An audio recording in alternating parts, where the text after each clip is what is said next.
Bom dia, irmãos, graças a Deus. Privilégio podermos continuar essa série de estudos no Decálogo.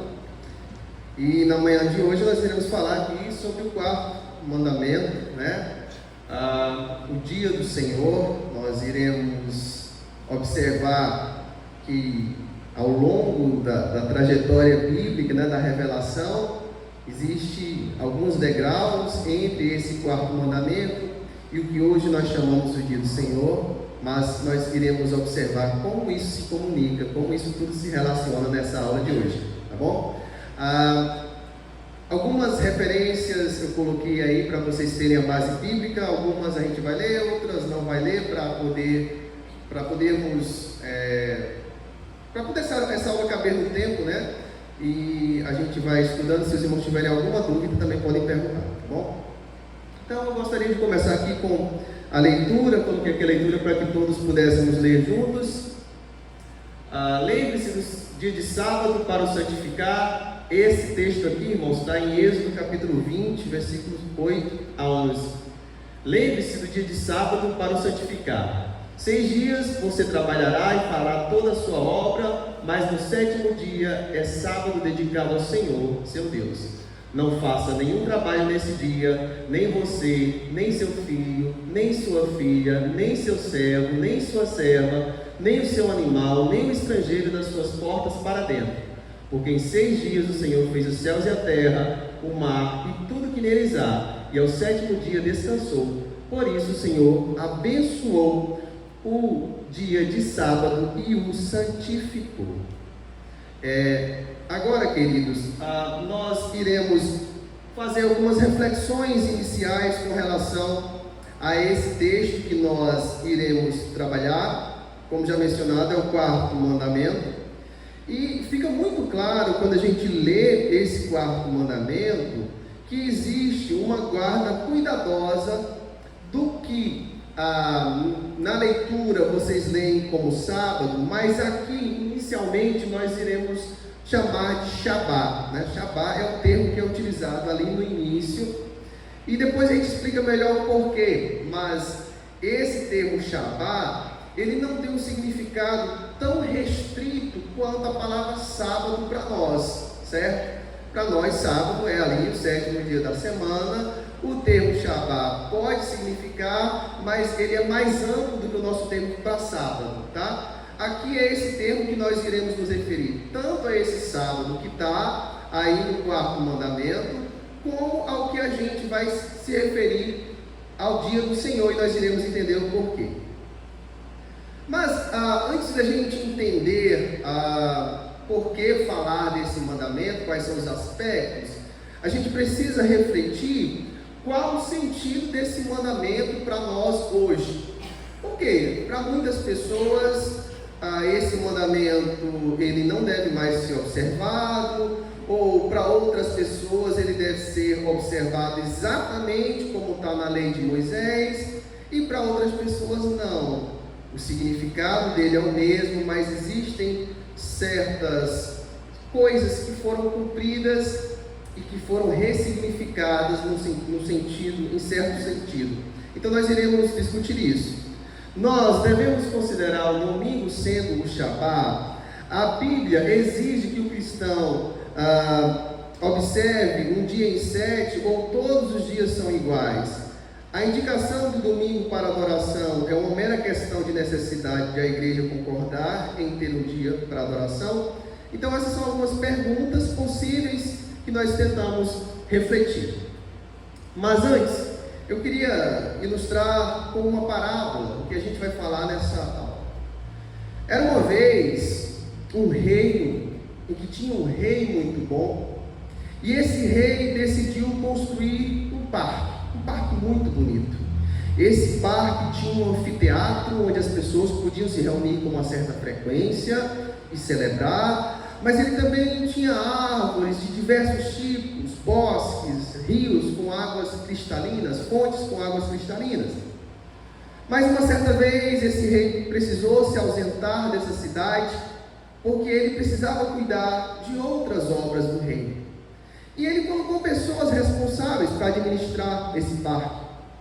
Mas as pessoas do parque negligenciaram um pouco o cuidado e o propósito que o rei tinha com esse parque, que era justamente permitir que as famílias se reunissem, se lembrassem dele e aproveitassem, se regozijassem e se deleitassem nele. Então, o que aconteceu é que pararam de cuidar diretamente desse parque, e então o que aconteceu é que o parque começou a ficar sujo, as árvores não cuidadas, surgiram ervas daninhas, as fontes das águas foram contaminadas. Mas então, inesperadamente, o filho desse rei volta e ele encontra. Mas antes disso, o que aconteceu é que algumas pessoas, olhando ali aquele parque, perceberam que não estava da maneira correta, então eles limparam aquele parque, só que eles colocaram uma cerca em volta desse parque, na expectativa de que as pessoas, de proteger esse parque das pessoas e que não acontecesse uma deflagração daquele parque, uma defraudação como aconteceu antigamente. Mas aí, quando o filho volta àquele parque, ele encontra aquela cerca impedindo as pessoas de desfrutarem. As pessoas podiam observar, mas não poderiam desfrutar. Então o filho decide: não, esse não foi o propósito do meu pai. Ele remove a cerca e as pessoas podem voltar a desfrutar desse parque. Mas o filho tem que voltar para resolver também negócios do pai, e as pessoas que ficaram responsáveis novamente permitem que aquele parque volte à situação de antigamente.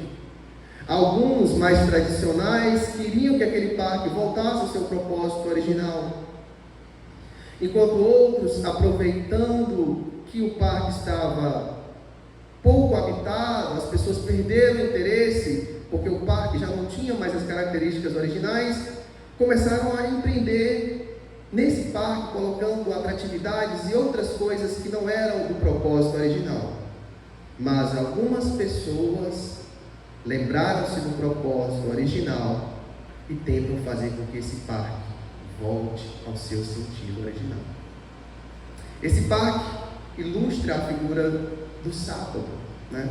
Como Deus designou o sábado, como o Filho veio trazer o significado correto, mas como as pessoas têm diferentes entendimentos de qual é esse propósito. Então nós iremos continuar nessa perspectiva. Então, o propósito original do sábado não foi criar um emaranhado legalista, um termo restrito que sufocasse as pessoas com: você não pode fazer isso, você não pode trabalhar, o seu servo não pode trabalhar, você não deve fazer aquilo. Mas o propósito original de Deus em fazer essa ordenança do sábado era libertar o povo de Deus para o privilégio maravilhoso que eles tinham de adorar a Deus e desfrutar da sua companhia. Então, esse Shabbat e sua observância é de fato como esse parque que a gente viu, não somente para ser protegido, mas também para ser usado e apreciado com prazer, de acordo com os propósitos de Deus.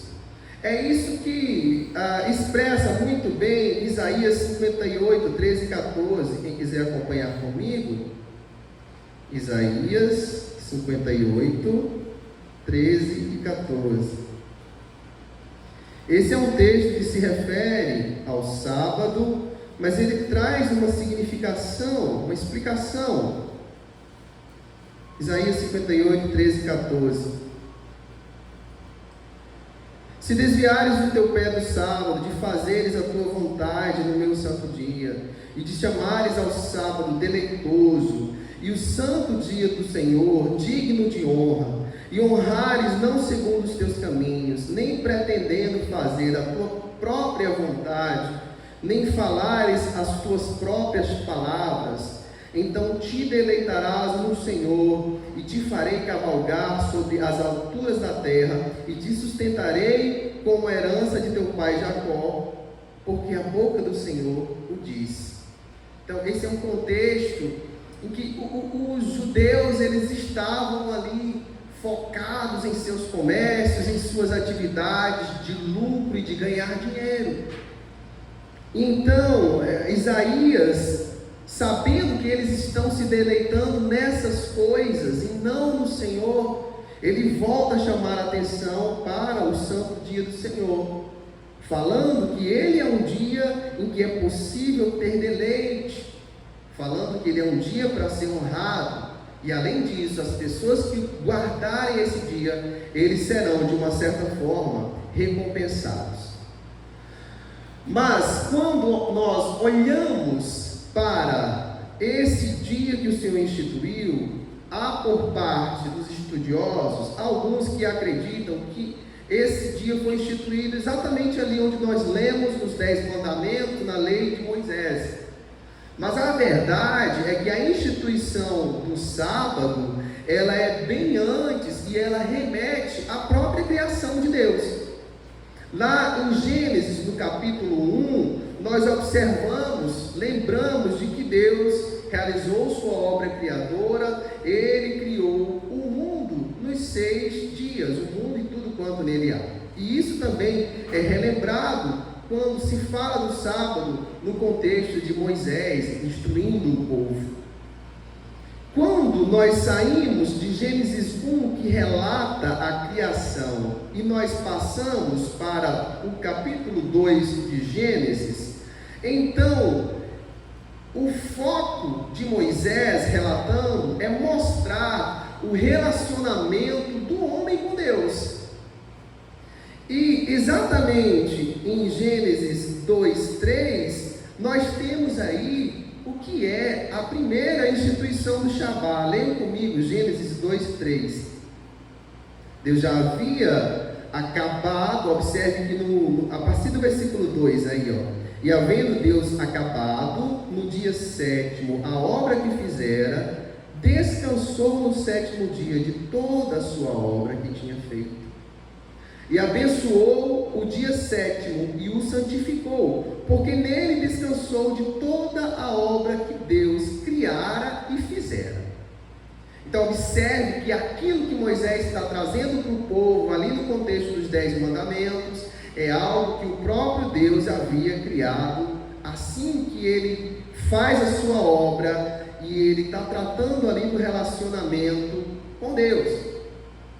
Uma coisa importante de se observar é que aquilo que é fundamentado na própria obra criadora de Deus tem um caráter permanente. Por exemplo, quando nós tratamos do trabalho, Deus está falando ali no capítulo 1, quando ele assume que o homem tem responsabilidades com relação à criação, o que ele deveria trabalhar, nós entendemos que essa ordenança do trabalho, ela é permanente, Tanto é que em teologia nós falamos de mandatos, mandato social, mandatos culturais, E aí, um outro exemplo é a instituição do casamento. Esse Gênesis capítulo 2, versículo 18 e 25, em que Deus está tratando aí, após haver criado a mulher, e ele fala dessa instituição do casamento, da celebração, do homem deixar seu pai e sua mãe, se apegar à sua mulher e constituírem aí uma só carne. Então, da mesma forma, em Gênesis, no mesmo capítulo aqui do caso, nós temos a instituição do casamento, e nós sabemos que esse casamento, ele tem um caráter permanente. Isso aqui é usado, inclusive, lá no Novo Testamento, nas cartas, para explicar o papel e a função do homem e da mulher. Então, nós observamos no capítulo 2, de um modo geral, nesse primeiro contexto, a relação com o modo de Deus governar a vida de toda a humanidade. Então, esse texto referente ao trabalho e também ao descanso ou ao Shabá, ele se encaixa nesse modo de Deus governar a vida de toda a humanidade. A primeira conclusão que nós chegamos é que esse Shabá não é uma ordenança exclusiva para o povo de Deus, mas é algo que Deus está designando para toda a humanidade. Assim como Ele designa o trabalho para toda a humanidade, assim como Ele designa o casamento para toda a humanidade. Então, como nós chegamos nesse Shabá, e como esse Shabá tem uma relação com o descanso que nós observamos tanto em Êxodo como em Gênesis. Aqui nós acabamos de ler Gênesis 2, 1 a 3, né? Gênesis 1 nós não lemos, mas diz assim: os céus e a terra e todo o seu exército foram acabados, e depois prossegue com o fato de Deus ter acabado sua obra. Ele descansou no sétimo dia de toda a obra que ele tinha feito, e abençoou esse sétimo dia e o santificou.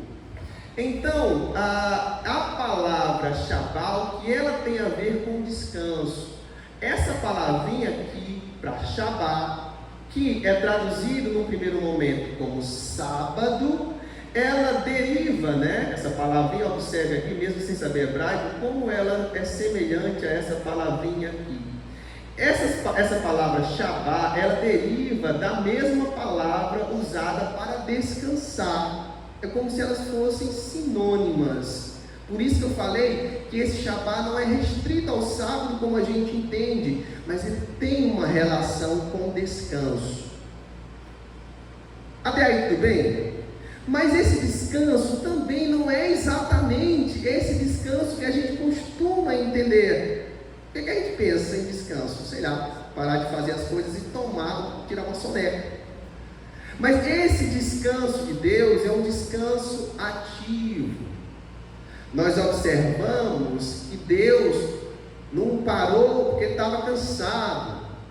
Esse descanso, esse termo que é utilizado aí, tem mais o sentido de que alguém está fazendo alguma coisa, uma determinada obra, e ele finalizou essa obra. Esse é o sentido de descanso. E que obra é essa? Na verdade, esse descansar aqui é literalmente traduzido por cessou ou finalizou. O que Deus está dizendo é que Ele estava criando o mundo e tudo que nele há, e no sétimo dia Ele cessou de fazer isso, Ele parou de fazer isso, porque a obra da criação de Deus estava completa. Esse é o sentido. Não que Deus foi tirar uma soneca, Deus não parou de fazer as coisas. Ao descansar, Deus declarou que a sua obra como Criador estava completa. Porque essa ênfase na obra de Deus como Criador? Porque a obra da criação, ela tem um início e um fim na linha da história de Gênesis. Deus criou até ali. Mas Deus não parou de agir. Isso que Ele criou, agora Ele controla, Ele governa, Ele sustenta toda a sua criação. Só que isso é chamado de obra de providência. De uma forma mais simples, a obra de providência de Deus é tudo que Ele faz com o que Ele criou. Olhando para cá, o que está aqui, isso não inclui a obra de providência, é justamente que a obra estava completa. A obra da criação estava completa, mas a obra da providência está em andamento.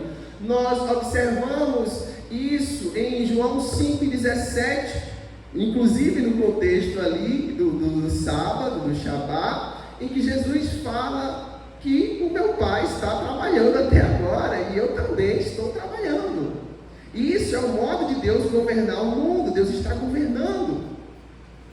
Então, essa providência, de acordo com o breve catecismo de Westminster, é a maneira muito santa, sábia e poderosa de preservar e governar todas as suas criaturas e todas as ações delas. A forma de Deus fazer isso.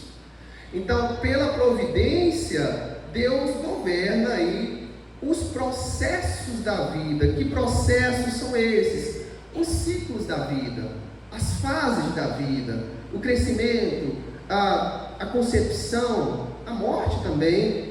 Os fenômenos naturais, se acontece um terremoto ou não, Deus está decidindo.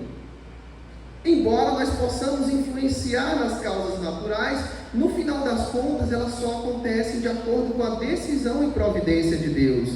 Os governos e as nações, por mais estranhos que sejam os governos, por mais rebeldes que sejam as nações, o que a Bíblia nos ensina é que elas não escapam da vontade soberana e do governo providencial de Deus.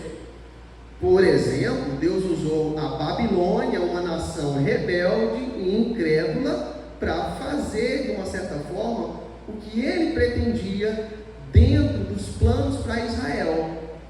Só que Deus faz isso sem ser o autor do mal e sem levar o homem a pecar. Quando o homem peca dentro da providência de Deus, ele peca por culpa da sua própria pecaminosidade e natureza caída. Então, e também a obra da redenção, em que nós, em Cristo, alcançamos o status de filhos adotados, salvos, justificados. Então, logo o descanso é uma declaração de que a obra da criação estava terminada exatamente como ele pretendia. Nunca mais haveria necessidade desse trabalho. Que trabalho? De criar o mundo de novo.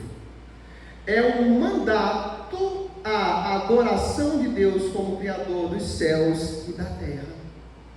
Então, nesse Shabat, nesse dia de descanso, não é somente um exemplo para não fazer nada, mas para nós olharmos o que Deus fez, ver que está concluído, e como Ele próprio diz, eis que tudo é muito bom. Certo? E diante disso, adorá-lo. Então, na verdade, esse descanso não é um mandato para não fazermos nada, mas é um mandato para usarmos este dia em prol da obra de Deus, da adoração a Deus como Criador dos céus e da terra. A segunda razão envolvida nesse descanso de Deus é o fato de que ele descansou para expressar o prazer que ele sentia com a criação. Embora esses textos já sejam muito claros com relação a expressar esse prazer, essa satisfação com sua criação, se nós olharmos um pouquinho mais ali em Êxodo 31, em que novamente esse tema está sendo retomado, né?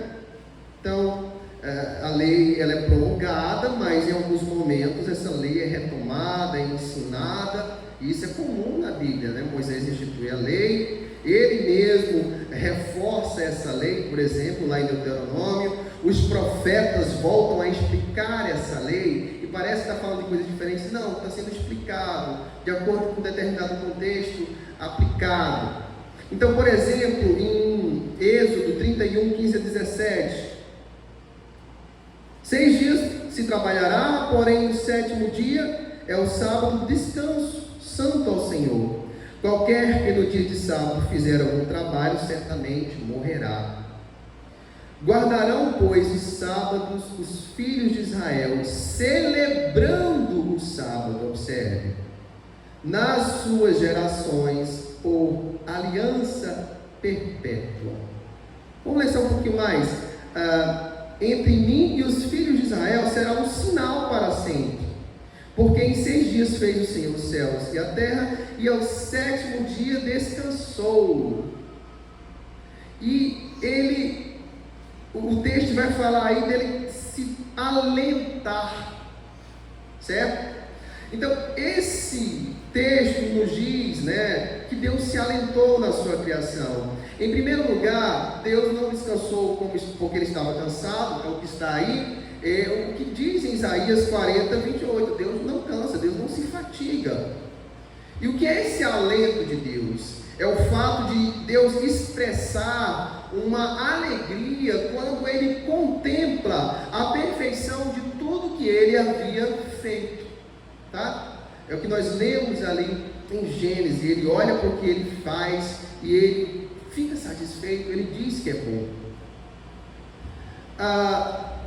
A terceira relação entre o Shabá, né, nesse sentido, qual o sentido de Deus nesse Shabá, no descanso, é que Deus prefigurou aquilo que iria providenciar para o homem. Nós falamos em algumas aulas, por exemplo, quando nós abordamos aí a questão dos discípulos no caminho de Emaús, e nós abordamos que as coisas que a Escritura falava antes de Cristo, muitas delas serviam como tipos, como figuras do que haveria de vir. Então, esse Shabá, esse descanso, ele foi um tipo, é uma representação do nosso descanso eterno, para que aquele povo, depois de 6 dias trabalhando, fazendo tudo o que eles deviam fazer, eles chegassem no dia de descanso e eles também se alegrassem com a promessa de que esse descanso que eles têm um dia será eterno e pleno. Essa é a nossa esperança também. Ao contraste, você tem a queda que trouxe a morte. Então, observe que na obra da criação, quando a gente volta para Gênesis, a gente vê Deus registrando o que Ele faz, e Ele diz, esse foi o primeiro dia, manhã e tarde, e Ele faz isso com 6 dias. Mas quando chega no 7º dia, Ele não anuncia o fim. Isso mostra para a gente também uma questão de continuidade desse descanso que é tipificado através do Shabá. E aí Deus renova a promessa de uma vida, da vida por meio de um Redentor. É o que nós encontramos lá em Gênesis 3,15, quando Ele promete um descendente que irá pisar a cabeça da serpente. O livro de Hebreus, lá no capítulo 4, não vamos ler todo, mas ele também traz algumas lições que indicam que aquilo que estava lá no Antigo Testamento, você sabe que o livro de Hebreus faz isso, ele mostra que o tabernáculo representava Cristo, que os sacrifícios representavam a obra de Cristo. E quando nós olhamos lá para o livro de Hebreus, mais especificamente no capítulo 4, no versículos 1 ao 10, ele também mostra que existe essa relação, que na verdade aquilo que está lá representado através do Shabá, ele aponta para Cristo e sua obra redentora.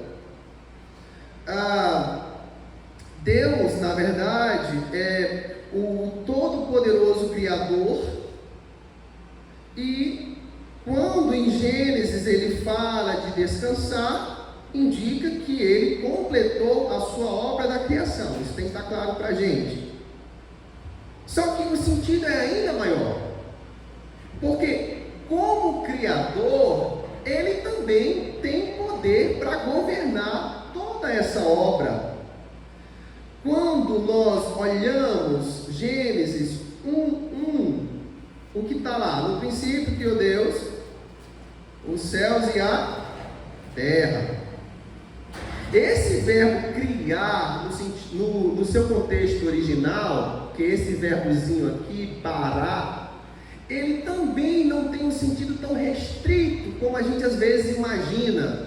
Bom, criei, joguei no mundo e está lá. Não. Esse próprio verbo indica que aquilo que é criado por Deus não é apenas deixado, mas Deus cria o que Ele vai governar e sustentar até o fim. Deus não cria para deixar você jogada, não. Deus cria aquilo que Ele vai sustentar. Por mais que pareça que o mundo está jogado ao caos, não. O mundo está exatamente da maneira que Deus providencialmente está permitindo e decretando. Amém, queridos? Então, o que, mais uma vez, mais uma conclusão, é que através desse Shabá, ele nos chama a buscar o nosso descanso nele, ao contemplarmos a sua bondade e graça na criação, que já está completa, mas também na oferta de redenção que se estende após essa criação. Amém, queridos? Então esse é o primeiro ponto. Nós temos que olhar para o Shabat. E ao invés de pensarmos num descanso simplesmente de afazeres, nós somos convidados a descansar em Deus. A descansar que o que Ele criou é bom, é perfeito. E mais do que isso, a descansar que aquilo que Ele fez, que aquilo que Ele criou, Ele governa, Ele tem o controle, e que por isso nós não devemos estar preocupados, mas descansar nele. Então nós seguimos e nós observamos na continuidade do texto de origem, ainda em Gênesis, que Deus abençoou esse dia. Então, ao abençoar esse dia, Ele deu um propósito. Quando Deus dá uma bênção, Ele dá um propósito também. E essa bênção, nesse contexto aqui, indica que a bênção desse dia é Deus dar um propósito para que Ele sirva de modelo, semanal para a observância do seu próprio descanso. Para os que se dispusessem a seguir seu exemplo de descansar, a cada 7º dia, Deus prometeu que os abençoaria. Então, observe que isso tudo que eu estou falando para vocês é para mostrar que não se trata de um sentido restrito do dia em si, mas além desse dia, que nesse primeiro momento é realmente o 7º dia, mas tem um significado. O significado e a mensagem é: a cada 7 dias, após 6 dias de trabalho, você vai ter um dia de descanso. Esse é o padrão. E então, santificar indica, Deus abençoou e santificou, não é isso? Então, santificar indica que Deus separou. Vocês já devem ter ouvido isso em outros momentos, que santificar é separar para Ele, Então Deus separou o 7º dia para o propósito especial de adoração e serviço. Não só isso, esse verbo, esse contexto do Shabat é um dia para também ser lembrado, Então, quando a gente lê aqui no livro de Êxodo ainda, voltando ao texto original, no versículo 8, que é como ele começa com lembra-te. E esse lembrar, ele tem um significado realmente de não esquecer. Mas não é simplesmente colocar na memória e deixar ele aqui, como a gente fala, lembrei. Não lembrou de mim não? Lembrei, mas não fiz nada. Não é esse o sentido. É um lembrar, mas também com o sentido de não negligenciar. Então Deus santificou esse dia na criação. No 4º mandamento, em Êxodo 20, nós somos exortados a não nos esquecermos e não negligenciarmos esse dia, não negligenciarmos do fato de que Deus o santificou. Um outro sentido é observar e celebrar. Então nós lemos um texto em que ele deveria ser celebrado. Então Deus está nos mandando observá-lo de maneira especial e também de comemorá-lo. É o que está lá em Êxodo 12 e 14. Não vamos ler por causa do tempo, mas está lá. Depois eu passo os slides para vocês.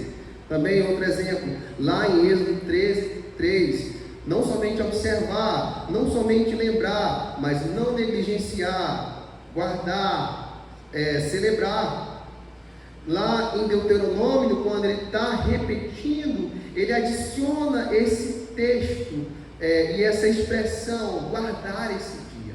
Todos eles têm esse mesmo sentido, vão completar o sentido aqui, que é justamente você se lembrar de tudo que Deus fez, você guardar na sua memória, mas não só isso, você não negligenciar as orientações que são dadas, o significado que é dado, e você também celebrar. E nós celebramos alguma coisa quando nós entendemos a importância, o valor.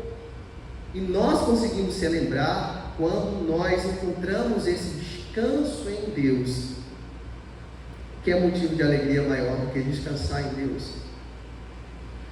Então, na verdade, esse dia é um dia especial para Deus, como o texto que nós lemos nos 2 primeiros versículos, nós observamos, por exemplo, voltando aqui a Êxodo 20, observe que além de lembrar, ele dá uma causa aqui, Êxodo 28, lembra do dia do sábado para santificar, 6 dias trabalharás e farás toda a tua obra, 10, mas o 7º dia é o sábado do Senhor teu Deus. Então Deus lembra que o sábado é dele, ele é o dono do sábado, e guarde isso, porque lá na frente alguém vai repetir essa frase.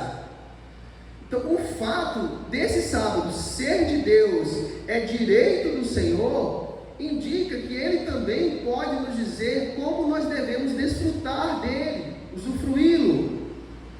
Não significa, porém, que os outros dias também não sejam importantes, que eu não devo viver de segunda a sexta naquela época, de domingo a sexta, que eu não devesse viver diante de Deus.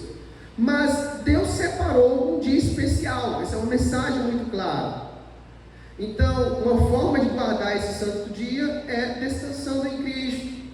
À medida que usamos este dia para comunhão com Deus, não para as nossas próprias obras.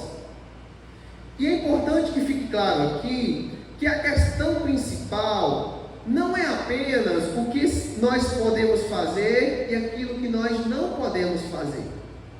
Muitas vezes, quando a gente faz esse tipo de pergunta, nós estamos sendo extremamente legalistas. Posso trabalhar? Não posso trabalhar? Posso ir ali? Não posso ir ali? Posso andar 100 metros? Posso andar 1000 metros? Quantos metros será que eu posso andar?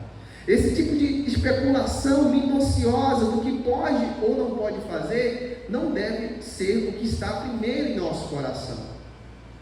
O que deve estar primeiro em nosso coração é nós reconhecermos a importância disso.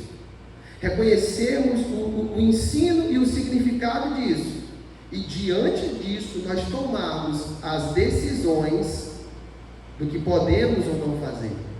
Mas o principal aqui é o que está expresso, por exemplo, no Salmo 118, versículo 24: este é o dia que o Senhor fez, regozijemo-nos e alegremo-nos nele. Quando nós vamos adiante, outra lição que fica para nós com relação a não seguir exatamente um conjunto de regras simplesmente por seguir, é porque é possível a gente não trabalhar, se abster de qualquer recreação e ainda violar o sábado, mesmo fazendo tudo que é lícito. Quando é que nós fazemos isso? Quando nós fazemos isso? Quando nós não fazemos isso por amor, de coração, de interesse e para a glória de Deus, guardar ou não guardar, fazer ou não fazer, é apenas um ritual. E Deus deixa muito claro que não está interessado apenas em rituais. Ele critica, ele exorta o povo quando o povo não obedece de coração e faz meros rituais. Nós também devemos observar as ações especiais que Deus designou, A mais importante é realmente essa ação de adoração, que no nosso contexto é o culto corporativo, é quando nós nos reunimos no dia do Senhor juntos para celebrar, para adorar. E nós complementamos esse dia, além do culto, com as devoções individuais, desfrutando da companhia dos nossos amigos e irmãos cristãos, bem como para ministrar a palavra de Deus e realizar obras de misericórdia, Essa é a principal lição de como usar esse dia especial que Deus fez. Mas esse mandamento que se encontra aí nesse texto que nós lemos, ele também traz algumas proibições. Por exemplo, a parte B do versículo 10: não farás nenhuma obra, nem tu, nem teu filho, nem tua filha, nem o teu servo, nem a tua serva, nem o teu animal, nem o teu estrangeiro que está dentro das tuas portas. Então existem proibições nesse mandamento.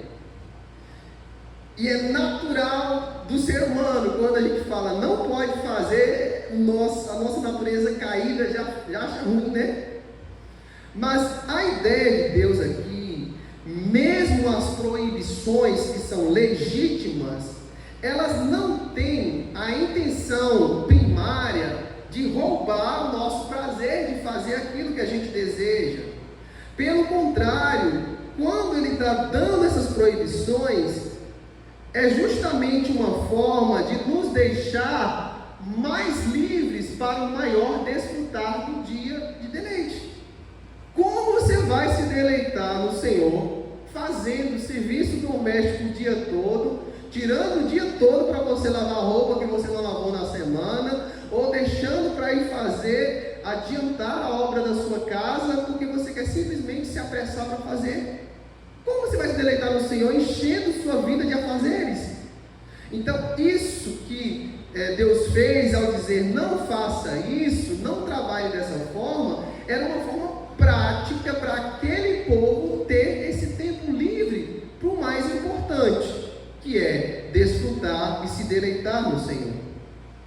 É também uma forma de Deus nos mostrar como nós devemos organizar a nossa vida pessoal, familiar e social para santificar nesse dia. Como? A nossa vida social, principalmente de respeito ao trabalho.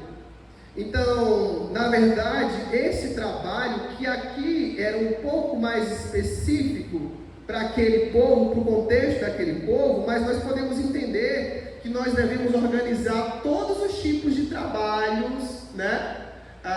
Nesse contexto, em contraste com 6 dias, né? Então ele diz realmente que em 6 dias, você tem 6 dias para fazer. 6 dias, você pode fazer todo o trabalho que tiver ao seu dispor, mas esse dia, esse 7º, não, esse dia é meu.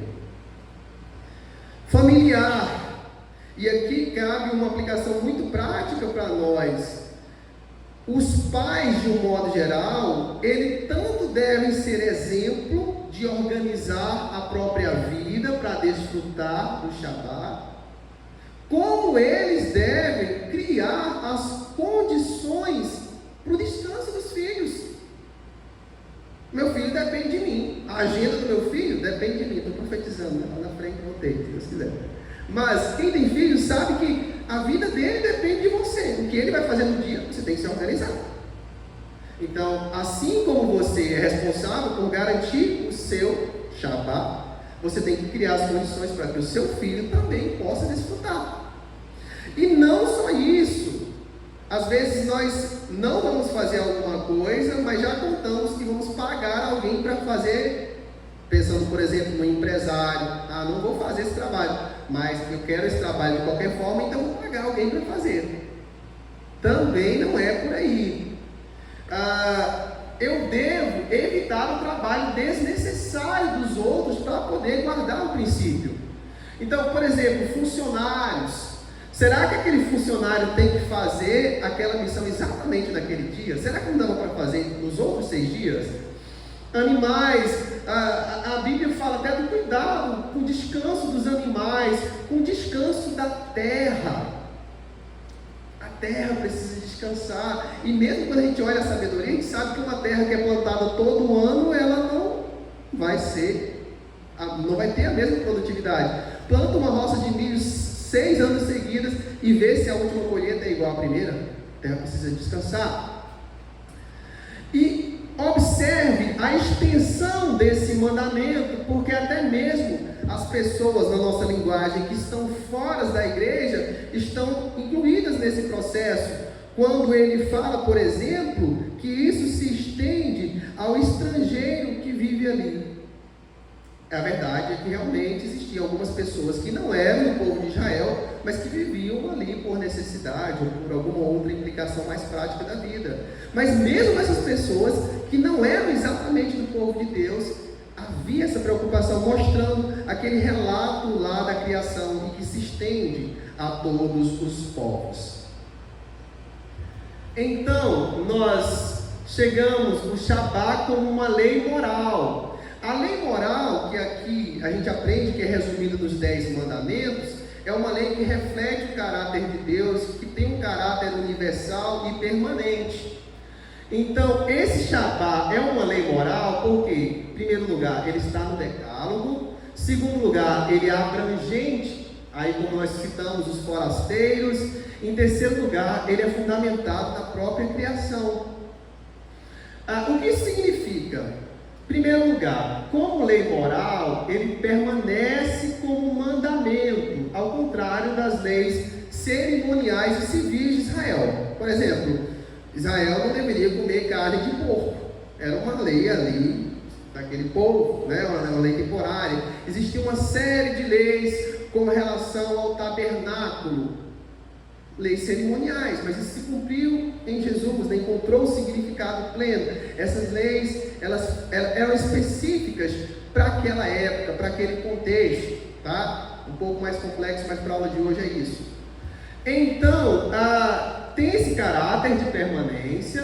Por outro lado, observe muita atenção, o quarto mandamento tinha uma aplicação cerimonial ou positiva, ou também chamada de temporária. A aplicação dele ali, então o aspecto moral qual é? O aspecto moral é, a cada 7 dias, um desses 7 dias tem que ser um dia de descanso. Um em 7 dias tem que ser um dia de descanso. Esse é o princípio moral da coisa, isso não muda. Mas aquele dia específico era um dia com aspecto cerimonial em relação à adoração e remetendo exatamente ao fim da obra da criação. A conclusão, assim, para ser bem direto mesmo, é que você tem um aspecto moral, a guarda do princípio de um dia de descanso, né, dentro de 7, mas ao mesmo tempo tem uma aplicação cerimonial. Isso torna esse sábado uma lei moral positiva. Isso significa que um dia pode ser mudado sem que a natureza moral da lei seja afetada. Essa natureza moral é o princípio, um em cada 7 dias. Isso não pode mudar. O dia em si pode mudar. Então, qual era... Além dessa questão toda, nós observamos que o Shabá era um sinal pactual para Israel, que está no texto de Êxodo 31, 16 e 17, que nós vimos. Nós lemos que esse Shabá era um sinal. E esse sinal, a gente pode entender, por exemplo, a circuncisão era um sinal, distinguia o povo de Israel de outros povos. Então, era um sinal que distinguia e separava o povo da antiga aliança. Então, nós podemos resumir isso aqui nessa ilustração. Na criação, o Shabá apontava para a obra de Deus, para a obra criadora que terminou ali no 7º dia. Mas nós sabemos que houve a queda.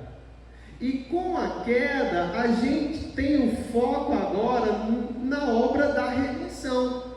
Então, enquanto antes da queda o Shabá apontava para a criação, após a queda o Shabá aponta para a redenção. E aí, até o dia em que esse Shabá encontrará o seu significado pleno, no descanso pleno que nós temos em Deus. Além de todas essas questões, o Shabá ele era uma lembrança da libertação da servidão. Lá em Deuteronômio, quando manda celebrar esse Shabá, Moisés diz ao povo que isso também é uma lembrança da libertação da servidão que eles tiveram no Egito, e também fica claro que esse Shabá é um meio de santificação para o povo. Então observe quanto significado você tem nessa comemoração.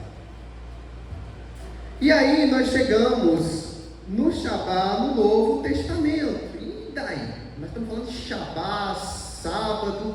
Nós já entendemos que o significado não é esse dia específico, mas tem todo esse significado que nós observamos. Nós chegamos no episódio de Mateus 1 ao 8. Vamos lá, porque esse texto é importante para a nossa parte final da nossa aula. Se tiver alguém dormindo aí, você diz para ele acordar. Mas nós chegamos aqui em Mateus 12, 1 ao 8. O título é Jesus é o Senhor do Sábado. Vou ler. Naquele tempo, passou Jesus pelas searas em um sábado, e os seus discípulos, tendo fome, começaram a colher espigas e a comer. E os fariseus, vendo isto, disseram-lhe: Eis que os teus discípulos fazem o que não é lícito fazer no sábado. Ele, porém, lhes disse: Não tendes lido o que fez Davi quando teve fome, ele e os que com ele estavam, como entrou na casa de Deus e comeu os pães da proposição, que não era lícito comer, nem aos que estavam com ele, mas só aos sacerdotes? Ou não tendes lido na lei que aos sábados os sacerdotes no templo violam o sábado e ficam sem culpa? Pois eu vos digo que está aqui alguém que é maior que o templo. Mas se vós soubesseis o que significa misericórdia quero e não sacrifício, não condenaríeis os inocentes, porque o Filho do Homem até do sábado é Senhor. Nós podemos tirar algumas lições aqui desse texto. A primeira é uma pergunta a essa questão: os discípulos de fato estavam violando o Shabat? Será que eles estavam realmente pecando, fazendo o que não deveriam fazer? Mas isso já começa a fazer mais sentido quando Jesus faz uma pergunta àqueles que perguntaram sobre o que os discípulos estavam fazendo, aos fariseus ali. Jesus fala para ele: vocês não leram? Essa é uma pergunta meio irônica, porque na verdade eles leram, né? Só que a declaração de Jesus é que o Filho do Homem até do sábado é Senhor. Ele está dizendo: esse sábado é meu. Então eu que sei realmente o que esse sábado significa. A conclusão é que os discípulos não estavam quebrando o Shabat do Antigo Testamento. Eles estavam quebrando as leis humanas criadas pelos judeus. Mas como é que surgiram essas leis? De onde veio tudo isso? Uma forma da gente entender, lembra da ilustração em que, tentando proteger aquele parque, os seus responsáveis criaram um muro, uma cerca para evitar que os outros tivessem acesso? É mais ou menos esse princípio. Os escribas e fariseus, eles tinham tanto zelo pela lei de Deus, que na tentativa de protegê-la, eles começaram a criar leis humanas. É o que está expresso, por exemplo, lá em Marcos, no Evangelho de Marcos, capítulo 7, versículo 8. Então, um exemplo disso é que os judeus tinham um livro de regras paralelo às escrituras, que era chamado de Talmud. Então, por exemplo, você tem 24 capítulos totalmente dedicados ao Shabat, sendo que você tem uma lista de pelo menos 39 atividades diferentes com suas subdivisões. O que Êxodo 34, 21, por exemplo, proíbe com relação ao trabalho é que você voluntariamente realize trabalho durante o período do plantio e da colheita. Mas no Talmud, que é essa versão estendida e criativa da lei, proíbe apanhar grãos, colher e esfregá-los entre os dedos, ou malhar. Era justamente o que os discípulos estavam fazendo. Então, eles não estavam desobedecendo a lei, eles estavam desobedecendo isso que foi criado. Então, o que Jesus está fazendo aqui não é dizer que o sábado não tem mais sentido, ou que ele deve ser eliminado do Novo Testamento. Ou seja, Jesus não está revogando a lei. O que ele está fazendo é mostrando a verdadeira interpretação e aplicação. É o que ele fala, por exemplo, lá no capítulo 5 de Mateus, quando ele fala das bem-aventuranças, ele está interpretando a lei, quando ele fala do divórcio, por exemplo. Então, ele está mostrando a verdadeira aplicação e a verdadeira interpretação. Nós, durante o Shabá, nós vamos ver isso melhor. Quem já estudou a confissão sabe que esse é um dia para ser dedicado a obras de piedade e necessidade. Então, nós temos aqui em Mateus, por exemplo, 12, 3, 4, que é esse texto que nós lemos e que ele cita o episódio de Davi. Ele está citando aqui, na verdade, um relato lá de 1 Samuel 21, 6. O que esses relatos têm em comum? Por que eles são colocados em paralelo? Primeiro, ambos acontecem no Shabá. Nenhum dos casos é de vida ou morte. Eles estavam com fome realmente, mas ninguém ia morrer exatamente naquela hora.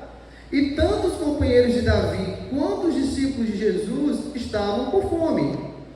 E eles se fortaleceram para poder continuar no serviço do Senhor. Então observe a importância disso. Quando nós adiantamos aqui, voltando nesse texto de Mateus 12, versículo 5, em que ele fala dos sacerdotes que violam o templo e mesmo assim não têm culpa, não ficam com culpa. Isso é uma citação a Números, capítulo 28, versículos 9 e 10, porque no tabernáculo e no templo, os sacerdotes não violavam a lei do Shabá, apesar de eles fazerem um trabalho muito maior. Eles realmente trabalhavam e faziam coisas que as outras pessoas não deveriam fazer.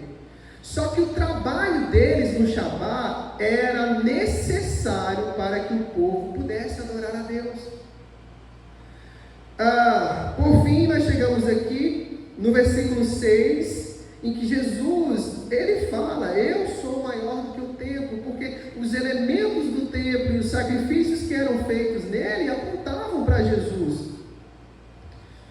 No versículo 7, ele diz: mas se vós soubesseis o que significa misericórdia quero e não sacrifício, não condenareis os inocentes.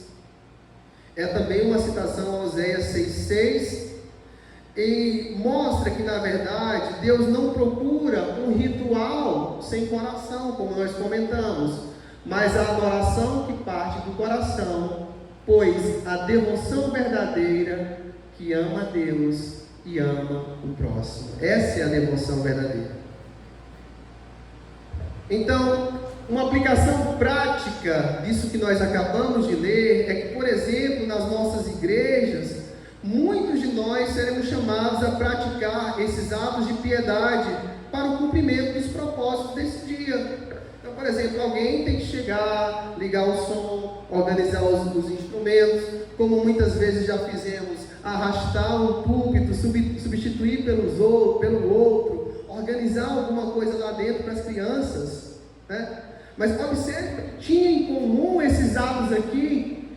Davi, os companheiros de Davi e os discípulos, eles fizeram uso de atividades no sábado para continuar no serviço do Senhor. Os sacerdotes trabalham no sábado porque é necessário para a adoração do Senhor. Então isso é realmente mais importante.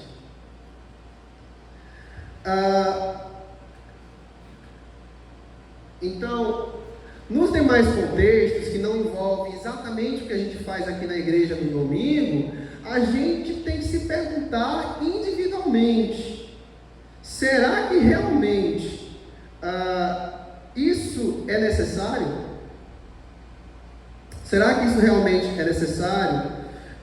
O que eu vou fazer no domingo vai promover os propósitos que Deus estabeleceu, que nós vimos aqui para esse dia?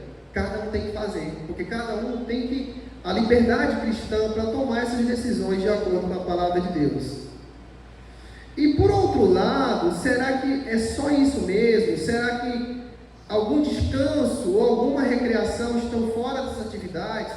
Por exemplo, alguém que teve uma atividade de ensino na manhã, será que tirar um cochilo, relaxar a sua mente, não vai ser importante para que à noite ele esteja bem para celebrar o Senhor? Então são perguntas que não estão exatamente no texto, mas que Deus nos dá sabedoria para fazer de acordo com esse propósito, não somente com atos externos, sem sentido. Esse dia também é um dia para fazer obras de misericórdia. No texto adiante, que segue aí, dos versículos 9 ao 14, é relatado justamente a cura de um homem numa sinagoga. Isso foi meio amado pelos fariseus para ver o que Jesus fazia. Não vamos ler o texto todo, mas de um modo geral, o que Jesus mostra, ele cura realmente essa pessoa na frente dos fariseus, mesmo sabendo que eles iriam achar que aquilo era uma violação. Mas o que Jesus mostra e o que Jesus faz não é uma violação do Shabat. O que ele interpreta e mostra é que o Shabat é um dia para fazer o bem ao próximo. Mas, voltando às tradições, por que os judeus acreditavam que isso era uma violação? Porque, de acordo com esse Talmud, com essas leis que os judeus criaram, você só poderia curar se alguém estivesse quase morrendo, risco de vida. Um exemplo é o que está em Lucas, no capítulo 13, versículos 10 a 17. Também não vamos ler todo para a gente ter um tempo. Mas fala de uma mulher que sofria de uma doença, e Jesus até fala que ela estava escravizada por Satanás, e ela foi curada por Jesus no sábado. E o que aqueles líderes do templo falaram: você tem 6 dias para ser curada, você quer ser curada no sábado? Olha o nível de hipocrisia deles. Voltamos para a pergunta dos judeus: é lícito curar nos sábados? A resposta de Jesus, lá em Marcos 3,4, que também fala desse mesmo texto, mas é um pouco diferente, né? No sentido de ter alguma coisa que não tem no texto que nós vimos. A resposta de Jesus em Marcos 3,4 é que ele diz: é lícito nos sábados, que aqui a gente sabe que é o Shabat, fazer o bem ou fazer o mal, salvar a vida ou tirá-la. Então Jesus está respondendo essa pergunta capciosa que eles fizeram com uma pergunta que mostra o que realmente se deve fazer no sábado: obras de misericórdia. A conclusão que nós chegamos com isso é que deixar de fazer o bem é fazer o mal, e deixar de salvar uma vida, quando isso está no nosso poder, é destruir. E a maneira correta de nós interpretarmos uma lei bíblica é que o oposto do que é ordenado é proibido. Se está ordenado uma coisa, o oposto dessa coisa é proibido, certo? E o oposto do que é proibido é ordenado. Então, se está em nosso poder fazer o bem, nós devemos fazê-lo. Então, se alguém tem uma oportunidade dentro da sua vocação e dentro das suas circunstâncias, que aí também é a análise da liberdade individual de cada um, de salvar a vida, se você tem essa oportunidade, mas você se recusa a fazer, você está pecando. Se você tem a oportunidade de fazer o bem e você não faz, você também está pecando. E por fim, nesse texto, Mateus 12, 11, 12, né? Olha que interessante. Ele lhes disse: qual dentre vós, versículo 11, Mateus 12, versículo 11. E ele lhes disse: qual dentre vós será o homem que, tendo uma ovelha, se no sábado ela cair numa cova, não lançará a mão dela e a levantará? Pois quanto mais vale um homem do que uma ovelha? É por consequência lícito fazer bem nos sábados. E o que Jesus está perguntando para eles é: o que vocês acham que vale mais? Um ser humano ou um animal? E de onde vem essa pergunta de Jesus? Mais uma vez, daquele contexto, né? eles tinham leis, na verdade, eles tinham leis que podiam dizer que você podia socorrer uma ovelha se ela caísse numa vala. Se uma ovelha caísse numa vala, eles podiam fazer isso no Shabat. Mas eles estavam questionando se Jesus deveria realmente curar no Shabat. Na prática, eles estavam dizendo que tirar uma ovelha que caiu numa vala é mais importante do que salvar uma vida, mais importante do que fazer um bem ao ser humano. Olha o nível de hipocrisia que chegou.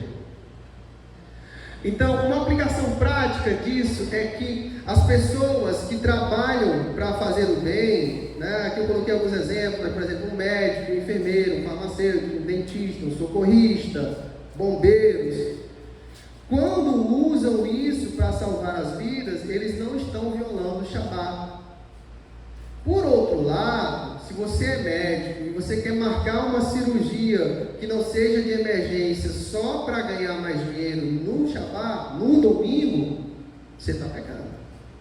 Se a minha profissão é para o bem, mas aquilo que eu vou fazer no domingo é só para meu interesse pessoal, você não está fazendo para o bem.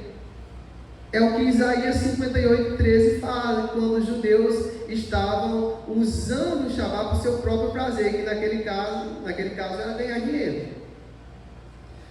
Então, novamente, eu bato na tecla que cada um deve refletir sobre o que é piedoso, necessário e misericordioso. Voltando para a nossa ilustração do início, Jesus derrubou a cerca do parque para que fizéssemos, não para que fizéssemos o que quiséssemos, mas para nos libertar, para desfrutarmos do dia e buscarmos seus propósitos. O último aspecto do Novo Testamento é essa questão. Nós sabemos que o Shabat permanece, que Jesus não revogou esse Shabat, mas nós sabemos que o dia mudou. De onde vem isso? Essa é a pergunta que nós iremos responder. Lá no livro de Hebreus, como nós comentamos, nós temos que a adoração no Antigo Testamento era uma referência a Cristo e a sua obra, eram tipos, figuras, e que o Shabat, consequentemente, apontava para Cristo. Então, assim como no sétimo dia Deus concluiu a sua obra da criação e descansou, Cristo, ao realizar a sua obra de redenção, no terceiro dia após a morte, entrou no descanso. É o que está lá em Hebreus 4. Então, essa mudança, sabendo que apontava para a obra da redenção, e que sabendo que o descanso de Cristo é realmente o dia da ressurreição, e essa ressurreição aconteceu num dia de domingo, né? Por exemplo, lá em João 21 é relatado que foram ver Jesus no primeiro dia da semana, no domingo. Então, no Novo Testamento, esse Shabat, esse dia de descanso, considerando a obra redentora e a redenção de Cristo, é que passou a ser chamado o dia do Senhor. O Shabat passou a ser o domingo, primeiro dia da semana, e esse dia passou a ser chamado do dia do Senhor, como por exemplo João descreve lá em Apocalipse 1:10. Então, uma conclusão dessa parte é que o Novo Testamento ele revoga a observância do sétimo dia específico, mas nunca a obrigação de guardar um dia em 7, como o Shabat do Senhor. A igreja do Novo Testamento, ela mantendo esse padrão de um dia em 7, imediatamente começou a adorar no primeiro dia da semana. Existem alguns textos que mostram isso. Não iremos ler agora, mas por exemplo, Atos 27, 1 Coríntios 16:1, João 20:26, são provas de que isso acontecia no primeiro dia da semana. A igreja adotou esse dia como seu Shabat. Algumas pessoas vão usar textos de Paulo, como por exemplo Colossenses 2:16, para dizer que ele não dava valor ao Shabat, que ele estava revogando o sábado. Mas isso é uma interpretação errada. O que na verdade ele está falando é do contexto judaizante das cerimônias judaicas, e nesse sentido, aquele sábado judeu com todas as suas figuras não tinham mais o mesmo sentido que agora você encontra em Cristo. Esse primeiro relato aqui, que serve para o dia da semana, em que Jesus, os discípulos estavam reunidos, né, lá em João 20, 26, para quem não lembra, é o relato que Jesus chega e todos ficam surpresos e Tomé não acredita e tem até o pedido de colocar lá o seu dedo ali nas suas feridas. Um relato do Philip Schaff, que é um importante historiador, diz o seguinte: esse momento aqui é o começo da história do dia do Senhor, que até hoje nunca sofreu uma única interrupção em terras cristãs, exceto por um breve período de loucura na França, durante o reinado do terror. O domingo é aqui designado pessoalmente pelo próprio Senhor Jesus e é honrado por sua presença especial, como dia da religião e culto público, e assim permanecerá até o fim dos tempos. A palavra de Deus e o dia de Deus são inseparáveis companheiros e pilares da Igreja de Deus.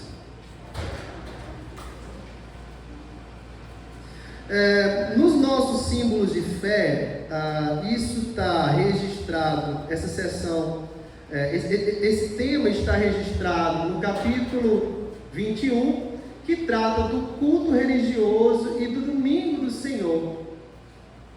Então ele fala aqui nessa seção 7, por exemplo, como é lei da natureza que, em geral, uma devida proporção do tempo, e observe aqui comigo, qual é essa devida proporção do tempo?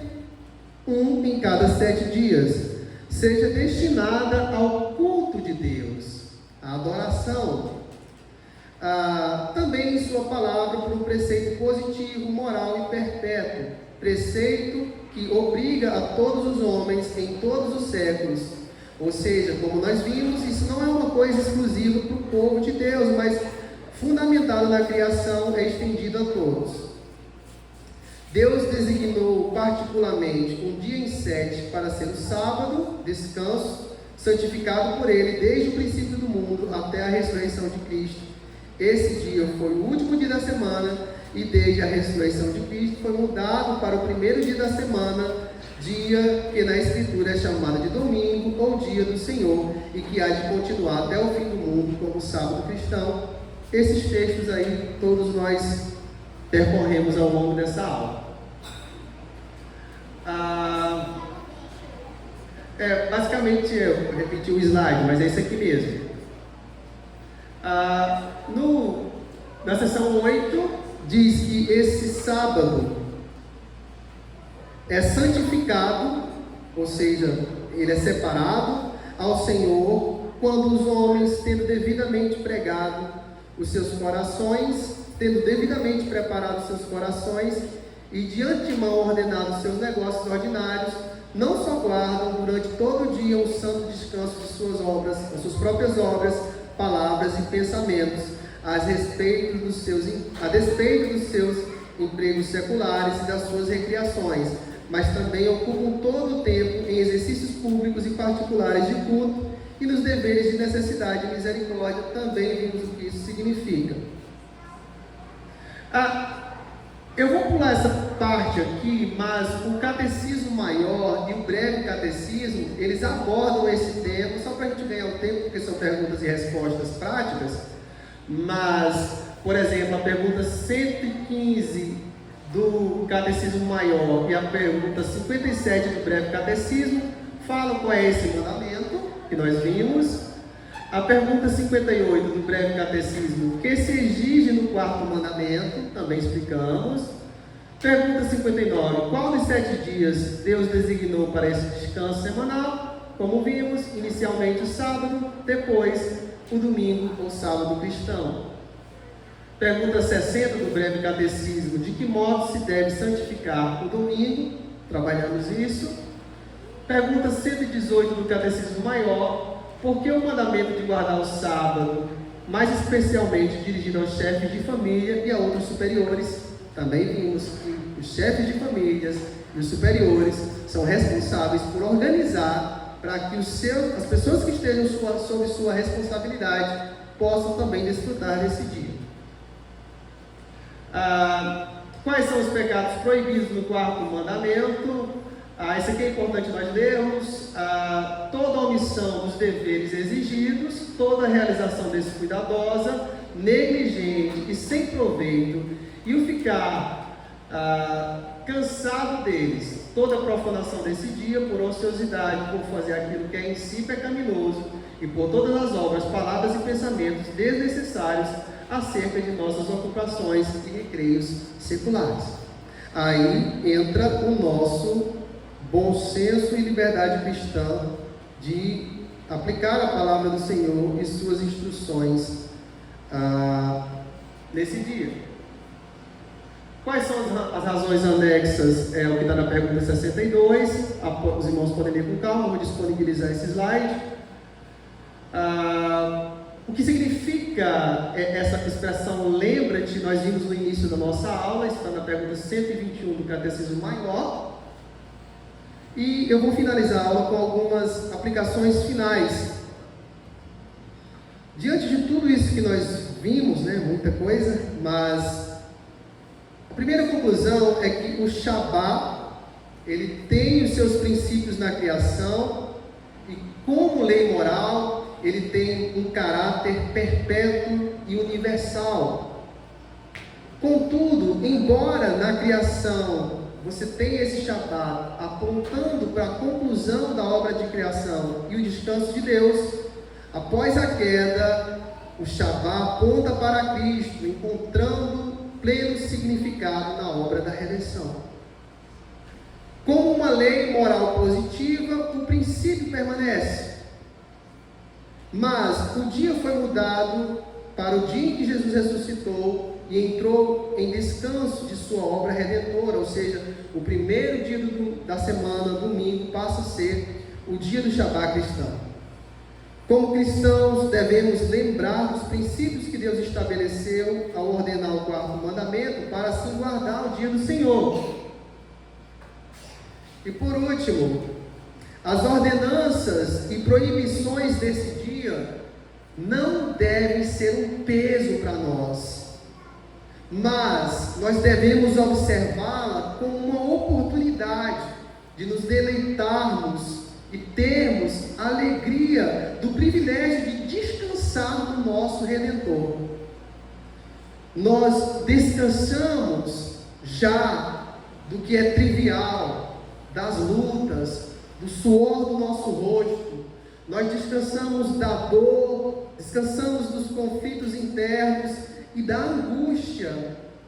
E, ao mesmo tempo, nós entramos no gozo e na paz que o Espírito Santo nos dará no paraíso, onde teremos o descanso eterno, o ainda não. Essa promessa nos é comunicada, essa promessa de descanso eterno nos é comunicada toda vez que nós nos reunimos aqui nesse domingo, nesse nosso Shabat, em que nos é comunicada a palavra do Senhor, no dia do Senhor, e que revela esse caráter sacramental, funcionando para nós como um meio de graça. Então, este é o dia que o Senhor fez, regozijemo-nos e alegremos-nos nele. Amém, queridos? Pai, nós te agradecemos pelos teus ensinamentos. Te pedimos perdão, Senhor, se temos nos dedicado excessivamente aos nossos próprios interesses, aos nossos próprios afazeres, às nossas próprias inquietações, demonstrando que falhamos em nossa confiança plena em Ti.